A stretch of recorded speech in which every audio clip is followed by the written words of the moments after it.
We might have to admit defeat. They don't look like they're going to get to be our world's biggest tomato. We're here to evaluate our tomatoes. We'll look at how they're doing, and we'll cut into one or two. Those dried ones are pretty good. I'm John Valentino, president of John & Bob's, here with Chip Valentino, vice president of tomato growing and all fruits and vegetables. And Oscar the Grouch is here with us today, and you'll see why we call him Oscar the Grouch. He's always in such a bad mood. We're going to switch from growing the world's biggest tomatoes to growing great tomatoes. They're not that big. One thing is they just ripen so fast because of the heat. We stopped thinning them, so we're growing more tomatoes now. These are the two big Zacks. We don't know if they're going to pollinate, but they're blooming. Those weren't even planted on May 4th. Those were planted like, about May 15th, and they were about 1.5 inches tall. I couldn't find this variety, so I just planted them from seed. We'll continue to grow these late into the season, into fall. I think we might have some good late tomatoes, whereas the ones that are bearing now will probably stop bearing in the fall. And then we've got two mortgage lifters. We've left some of these smaller ones that are now coming onto the plant. We'll go ahead and grow more of them. We've got a few here that we're going to pick today. They're coloring up. We've got one here that it's not going to be the world's biggest, but it's going to be really large. You can see it hasn't even developed color yet, so it's going to continue to grow. And then the two Whoppers, where we have quite a bit of fruit, more than we would have wanted if we were still trying to grow the world's biggest. You know what? Some of these have blossom end rot. That is more prevalent on certain varieties, apparently Whopper being one of them. So we picked those. Some of them we threw away. Some you can just cut off the blossom end rot part. And then we allowed more tomatoes to ripen and grow, and we've got a bunch of them growing now. And if you look on the bottom of all of these Whopper tomatoes, none of them have blossom end rot. Same tomato plant, no more blossom end rot. It's not all about the calcium in the soil, because the soil is exactly the same. It's more like the plant's inability to uptake it, and that could be caused by a lot of different things, including environmental factors. Probably a hot spell or a spell where they were watered too much or watered not enough. Hard to say, but some environmental factor, not a soil factor, is the reason why we had some blossom end rot. So this is 3 weeks since our last video, and if you look at the last one and compare, they've done a lot of ripening in that 3 weeks just because of the heat we've had. If you want to really grow good tomatoes, move somewhere where your temperatures are more moderate. In the 90s is good. Once you get over 100,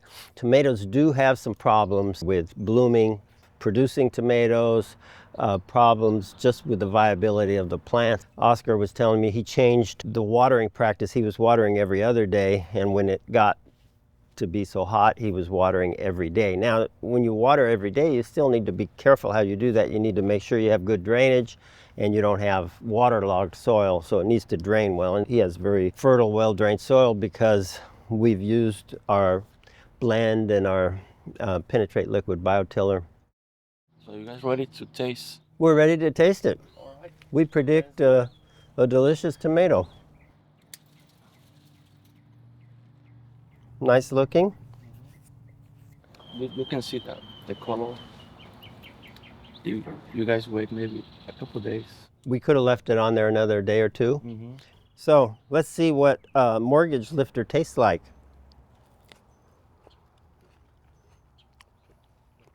That's a very good tomato. Mm-hmm.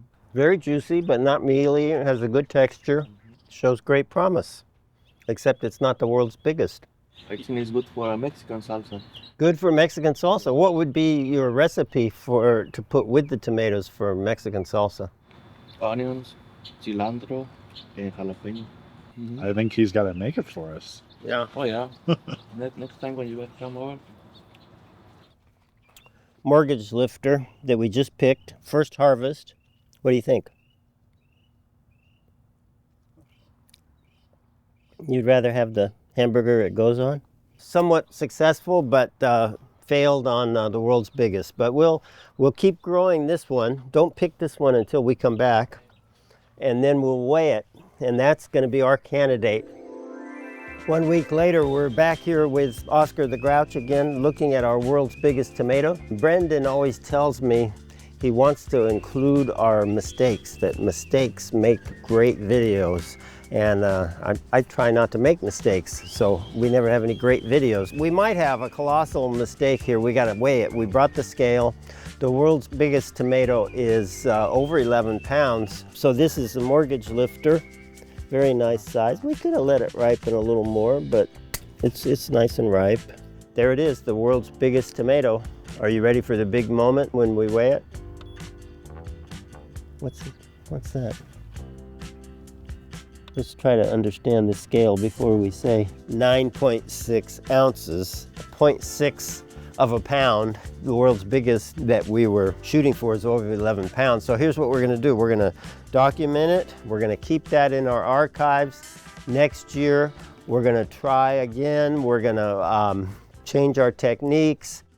So a few things we're going to do next year. We're gonna plant them earlier. We planted way too late this year. We planted it in May, got hot real fast. We wanna start no later than March, probably around the middle of March, possibly even the beginning of March. And then more aggressive pruning, more aggressive thinning. We'll probably plant more plants next time so that we can take 2 or 3 of them and really prune aggressively for just 1 or 2 tomatoes on that plant, and probably everything else the same. I think those 2 things will make a big difference. Taste this disgraced tomato. So there's the inside of it.